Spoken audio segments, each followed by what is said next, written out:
መድብል የሚመክረኝ ባንተ ላይ እንድመሰከር ብቻ ነበር። እንዴ ማለት በጣም ገንዘብ ወዳድ ናት። ምን ታውቂያለሽ ነው አንቺ ምን ዝናና ካሌብ ከነግብረ አብሮቹ ወደ ወይኔ ይወርዳል። ሁላችሁንም ጠብቁኝ። ሁላችሁንም በእናትሽ አሎ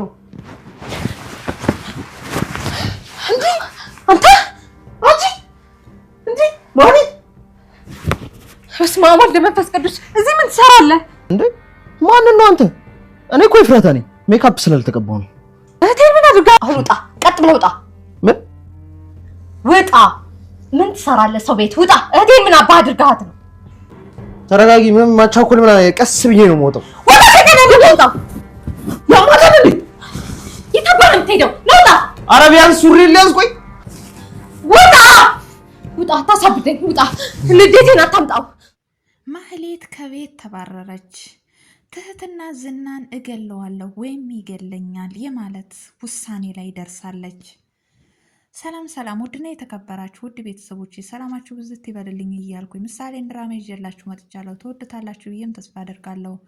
ተወደዳችሁት ቪዲዮን ሸር ላይክ እያረጋችሁ አበረታቱኝ ስል በአክብሮት እጠይቃለሁ።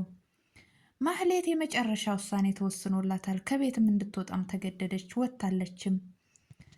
እነ ቅድስትም በጣም ተደሰቱ። ቤተሰቡ ሙሉ ማህሌት በመውጣቷ በጣም ደስተኞች ናቸው። ማህሌት ማመን አቃታት። ለምንድን ነው የምትጫወቱብኝ? እየተጫወታችሁብኝ ነው ብላም ተጠይቃቸዋለች። እነሱም ሰርፕራይዝ እያሉም ሲሳሳቁባትም ነበረ። ሰርፕራይዝ እናድርጋት ብሎኝ ነው መድብል በማለት ብሩክም ይላታል። እንደዛም ሲላት ሰርፕራይዝ መስሏት ነበር። ነገር ግን እውነታው ሌላ ነው። በስተመጨረሻም የኔ ቆንጆ ሰርፕራይዝ አይደለም በማለት በሩን ይከፍትላትና ነይ ውጪ ብሎም ይላታል። ነገር ግን እሰራላችኋለሁ፣ እያንዳንዳችሁን እሰራላችኋለሁ እያለች እየዛተችባቸውም ነበረ።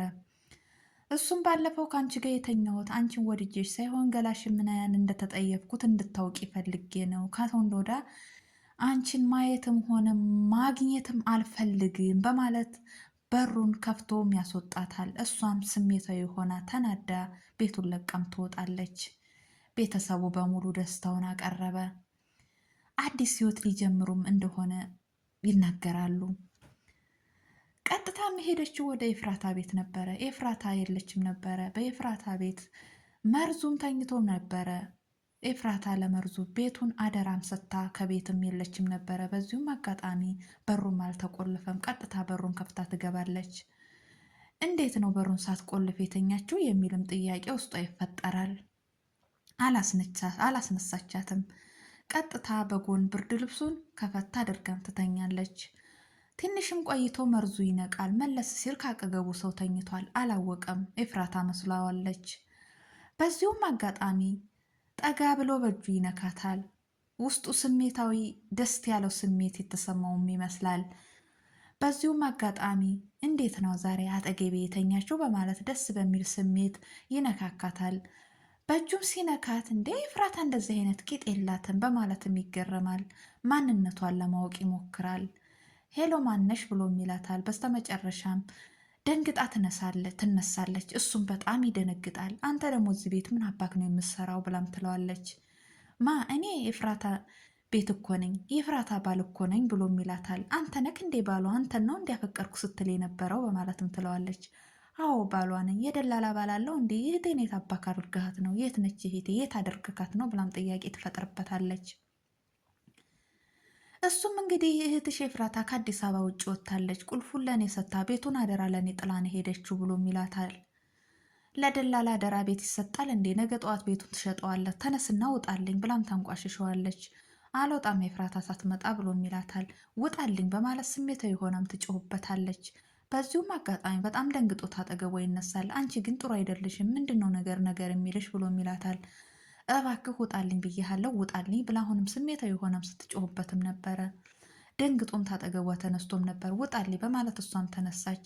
ቆይ እባክሽ ሱሪዬን ልውሰድ በማለት ጫማና ሱሪውን አንስቶ እንግዲህ ለማንኛውም ኤፍራታ ስትመጣ እንደምወዳት ንገሪልኝ ብሎም ይላትና ከቤት ለቆም ይሄዳል።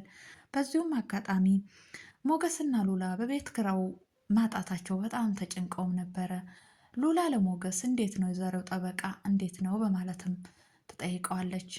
አዎ ጠበቃው ጥሩ ነው፣ ከበድ ያለ ብርን ቢጠይቀኝ ነገር ግን በአጭር ቀን ውስጥ እንደሚያሳካና እንደሚጨርስልን ቃል ገብቶልኛል ብሎም ይላታል። በአንድ ወር ውስጥ የሚጨርስልን ይመስልካል ብላም ትለዋለች። አዎ በአንድ ወር ውስጥ ይጨርሳል ብዬ አስባለሁ ብሎም ይላል። በቃ እንደዛ ተሆነ ምን አጨናነቀህ? ምን አለ የቤት ኪራዩን ታዲያ ለአንድ ወር ብቻ ነው የምንቆየው ብለህ ንገራቸው ብላም ትለዋለች። እሱም እንግዲህ እንደዛ አስቤያለሁ፣ ቆይ እስቲ ዳጣን ልጠይቃትና ማይሆን ተሆነ እንደዛ አደርጋለሁ፣ ዳጣንም ሞገስንም እጠይቃቸዋለሁ ብሎ ወደ ዳጣም ደውሎም ነበር። ዳጣና መርዙም አንድ ቦታ ቁጭ ብለው እንግዲህ መርዙ በኤፍራታ ቤት የገጠመውን ገጠመኝ ሲነግራትም ነበረ።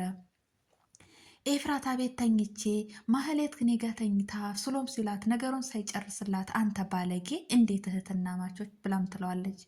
እባክሽ ዳጣ አስጨርሽኝ፣ እንደዛ አይደለም ብሎም ይላታል። እኔ ኤፍራታ መስላኝ ነው ብሎም ይመልስላታል። እንዴት ነው አንተ ሰማይና ምድር የምታመሳስለው ብላም ትለዋለች። በዚሁም አጋጣሚ እንግዲህ ሞገስ ደውሎም ነበረ። ሞገስም ደውሎ መርዙ እኮ ጭንቅላቴን አጦዘው ብላም ትለዋለች። ለምን ብቻሽን ቁጭ ብለሽ አትጠብቂኝም ብሎም ይላታል።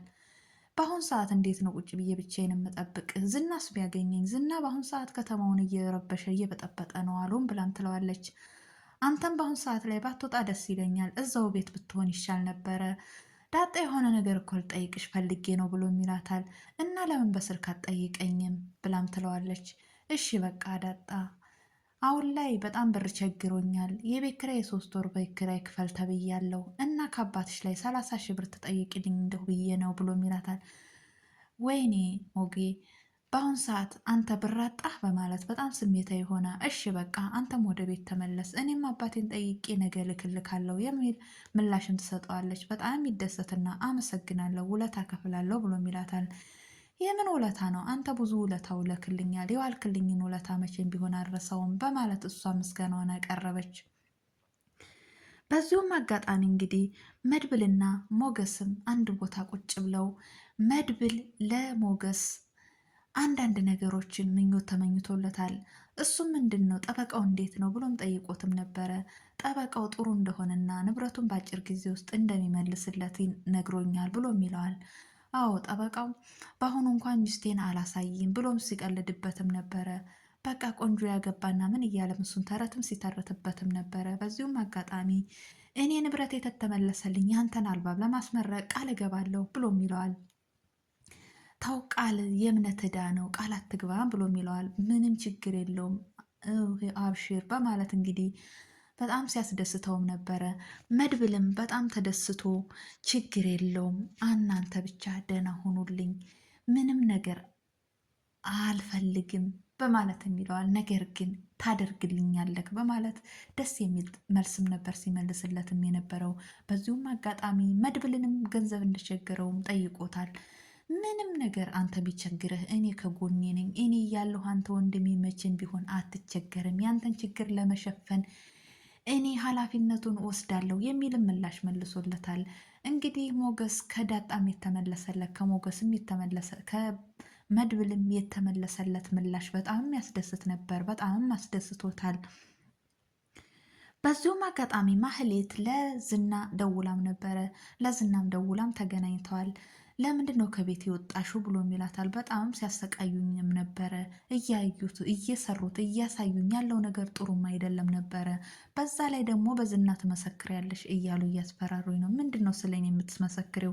ስለኔ የምታውቂው ነገር አለ ብሎ ይላታል። እሷም ስሜታዊ የሆና ደንግጣ ዝም ትላለች። ምነው ዝም አልሽ ንገሪኛ ብሎም ደጋግሞም ሲጠይቃትም ነበረ። እሷም እንግዲህ አንተ ብዙን ጊዜ ከአንተ ጋር ስኖር እንደምታሰቃየኝ እንደምትደበድበኝ ያንን ትመሰክሪያለሽ ብለውኛል ብላም ትለዋለች። አንቺ የሆንሽ ሰላይ ነገር እኔ እነሱ ቤት እንደላኩሽ እንዳሳመንሻቸው እኔንም ልታሳምኝኝ ፈልገሽ ነው። እኔ መቼም ቢሆን አንቺን አላምንሽም። አሁንም ሂጅና ዝና ምን እንደሚሰራ ሂጅና ሰልይ ተብለሽ ነው አደል የመጣሽው ብሎም ይላታል። እሷን በፍጹም አይደለም ብለም ትለዋለች። ነገር ግን ሊያምናት አልቻለም። ትህትናም የመጨረሻ ውሳኔዋን ወስናለች።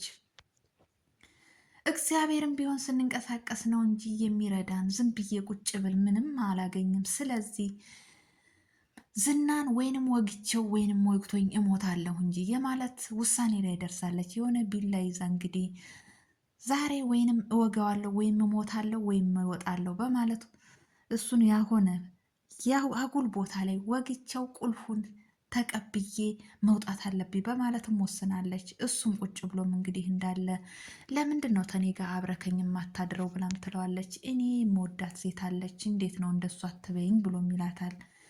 አንቺም ደግሞ ወንድነቴን እዚህ ውስጥ ተፈታተንሽኝ አይደል ብሎም ሲጠይቃትም ነበረ። እና ታዲያ ምን ላድርግ ይሄን ያህል ቀን አብሬ ካንተ ጋር ስኖር የለህ እንደሆነ ብዬ ነዋ ብላም ከጎን ጫፍ ስታወራውም ነበረ። እሱም በጣም ይገረምና ነው ዛሬ ማታ አብረን ነው ከአንቺ ጋር የምናድረው ብሎም ብሏታል። እንግዲህ በጣምም ትደሰታለች። እሷም ያሰበችው እንግዲህ እሱን ለመውጋትና ቁልፉን ተቀብላ ከቤት ለመውጣት ነው። እውነትስ ታደርገው ይሆን ይሳካላትስ ሲሆን የሚለውን ቀጣይ ቪዲዮ ላይ ይዤላችሁ መመጣ ይሆናል። ለዛሬ ይዤላችሁ የመጣሁት ይህን ይመስላል። በቀጣይ ቪዲዮ ውስጥ የምንገናኝ። ሰላም ሁኑልኝ ቤተሰቦቼ። ባይ ባይ።